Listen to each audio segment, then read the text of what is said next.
Share बाजारों में इन दिनों भारी उतार चढ़ाव है। इसके चलते निवेशकों के लिए रणनीति बनाना और भी मुश्किल है।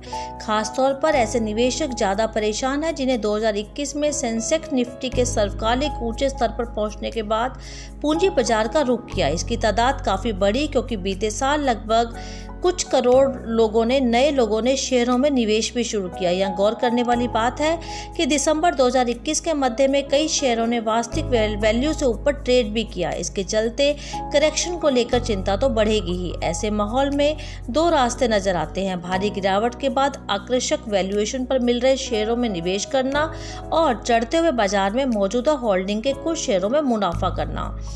यानी कि दोनों कामों में गलती भी हो सकती है। तो इसके कुछ उपाय हैं, जैसे क्या आपने अपनी वित्तीय योजना से भटक तो नहीं रहे। सबसे पहले वित्तीय भविष्य सुरक्षित करने का प्रयास करें और रिटेल निवेशकों के लिए लक्ष्य आधारित निवेश सबसे अच्छी रणनीति है। यह रणनीति है कि बेहद आकर्षक एसेट में निवेश से पहले यह विचार अवश्य करें कि यह आपकी वित्तीय योजना के अनुरूप है भी या नहीं। यह लक्ष्य लंबी अवधि का है तो शेयर भी वैसा ही चुने जो लंबी अवधि में तगड़ा रिटर्न भी आपको दे। इसके अलावा निवेश में एसेट एलोकेशन बहुत मायने रखता है। रिस्क उठाने की अपनी क्षमता के हिसाब से तय करें कि एक्टिविटी जैसे ज़्यादा रिस्की एसेट में कितना निवेश करना है। वैसे समय ज़्यादा हो तो एक्टिविटी रिस्की एसेट नहीं रह जाता, क्योंकि लंबी अवधि में एक्टिविटी का सबसे बेहतर रिटर्न देने का इतिहास है ही। इसके अलावा बाजार के उतार चढ़ाव से हमेशा आपको महफूज भी रखता है, इसलिए लालच में पड़कर समझौता न करें। इसके अलावा जब शेयर बाजार अपने सर्वकालिक ऊंचे स्तर पर हो तो कई निवेशक इसे कम समय में तत्काल फायदा उठाने के मौके के रूप में देखते हैं।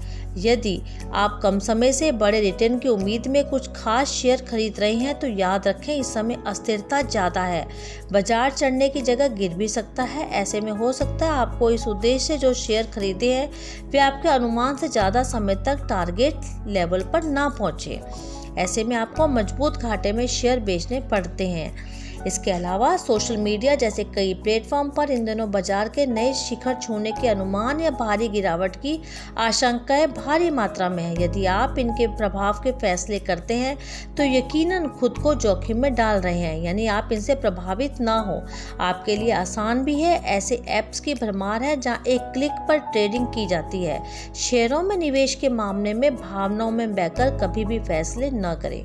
इसके अलावा यदि आप लंबी अवधि में बेहतर रिटर्न के लिए थोड़ा जोखिम उठाकर एक्टिविटी में या इक्विटी में निवेश करना चाहते हैं, लेकिन शेयर बाजार के बारे में सीमित समझ रखते हैं, तो मॉडल पोर्टफोलियो अपनाएं। इसमें जोखिम उठाने की क्षमता के हिसाब से रेडीमेड पोर्टफोलियो का चयन किया जाता है। इसमें निवेशकों को शेयर चुनने और पोर्टफोलियो को रिबैलेंस करने की चिंता नहीं होती।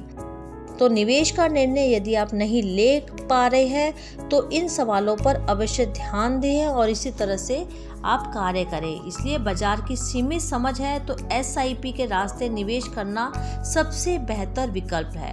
शेयर बाजार में इस समय बहुत उतार चढ़ाव है, इसलिए लालच और घबराहट में पड़कर इन बातों को दरकिनार न करें और लालच घबराहट में पड़कर कोई भी फैसला न लें।